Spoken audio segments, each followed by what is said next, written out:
L'auteur souligne l'importance pour l'homme de partager ses problèmes et ses souffrances avec d'autres pour les résoudre. Il explique que l'âme ne permet pas à l'homme de voir ce qu'il ne peut pas voir seul, c'est l'esprit des autres qui peut apporter une clarté et une compréhension à sa situation. Ceux qui gardent leurs problèmes pour eux-mêmes vivent dans une illusion et une vanité, et risquent de se retrouver dans un état déficitaire à long terme. L'auteur encourage donc l'ouverture, la communication et le partage avec les autres, car les autres ont une perspective objective et peuvent offrir des solutions. Les hommes doivent interagir et s'entraider, car vivre dans l'intériorité ne peut pas apporter de solution aux problèmes. L'intériorisation excessive est une condition malsaine de pensée et de vie. Lorsque quelqu'un se replie sur lui-même et refuse la communication avec les autres, il se met en danger. Lorsque les expériences intérieures ne peuvent plus ressortir à la surface, un individu est dominé par les forces de l'âme et risque de subir des échecs ou d'être manipulé par des entités négatives. Il est essentiel de s'ouvrir à l'esprit des autres et de chercher de l'aide pour ne pas rester prisonnier de soi-même. L'intériorisation extrême est une maladie de l'âme qui conduit à la mort de l'ego, il faut donc exprimer ses souffrances et accepter l'aide des autres. La crainte est l'outil utilisé par l'âme pour maintenir l'individu dans les profondeurs de son être et l'empêcher de demander de l'aide. Il faut surmonter cette peur afin de retrouver la lumière et l'intelligence. L'auteur soutient que vivre dans l'intériorité de soi et garder ses expériences et émotions cachées est une illusion de l'ego et conduit à l'aliénation. Il affirme que l'esprit de l'homme est mystérieux et fonctionne selon des lois inconnues de la conscience humaine, et donc l'homme devrait chercher à communiquer et se comprendre mutuellement. L'auteur met en garde contre le fait de vivre dans les couloirs sombres de sa propre conscience et souligne que ceux qui refusent d'être aidés paieront le prix de leur aliénation. Il critique également ceux qui connaissent les lois de l'esprit et de l'âme mais persistent dans leurs peurs et problèmes internes. L'auteur suggère que ceux qui refusent d'être aidés finiront par être seuls et que leur situation deviendra dangereuse. Certains individus refusent l'aide extérieure car ils préfèrent trouver leur propre solution. Est-ce que la situation finira par s'améliorer ? Cela fait partie de l'influence de la mémoire sur l'ego et des voiles de l'âme. La psychologie de la conscience supramentale révélera la complexité de la psychologie occulte de l'ego, bien plus subtile que ce que laisse penser la psychologie classique. L'homme est un être multidimensionnel et l'ego ne représente qu'une partie de lui, tandis que l'esprit est sa source et l'âme fait le lien entre les deux.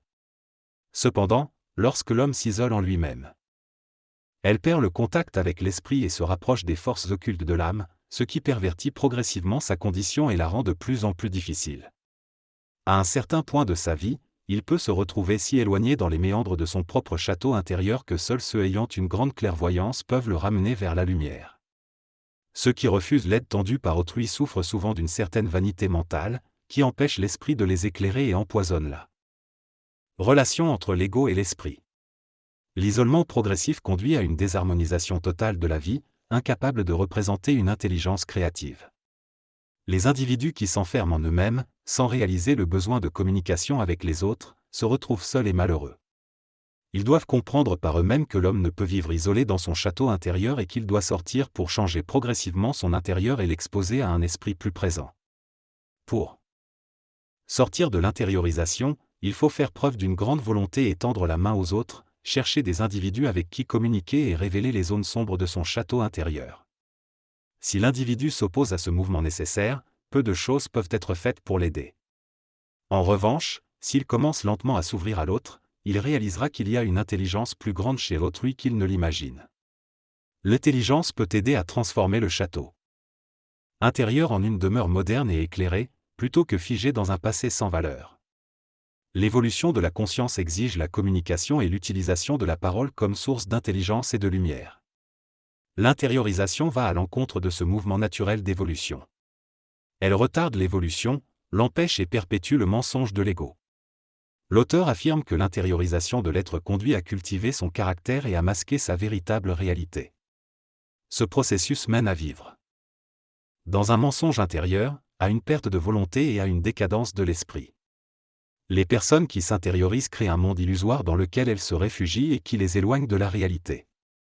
Cela peut conduire à des maladies mentales et même au suicide. Il est donc important de prendre conscience de cela et de ne pas laisser l'intériorisation prendre le dessus. L'auteur encourage à chercher de l'aide auprès d'autres personnes qui peuvent apporter du soutien et de la compréhension. Il considère que l'intériorisation est un manque d'esprit et de lumière qui peut s'aggraver avec le temps. Il faut prendre conscience que le passé est passé et ne doit pas avoir d'emprise sur le présent. Il est possible de se libérer de cette condition en développant une volonté affirmée et en franchissant le seuil qui nous retient dans le corridor de l'intériorisation. En se détachant du passé, l'être humain peut vivre dans un présent plus éclairé et exalté. Le développement de la conscience égo passe par plusieurs étapes, dont la conscience astrale et la conscience mentale. Une fois que l'ego a atteint une maturité suffisante, il dépasse le stade de la conscience astrale pour accéder à la conscience mentale. Cela marque une évolution significative de la conscience et ouvre la porte à de nouvelles perceptions et compréhensions.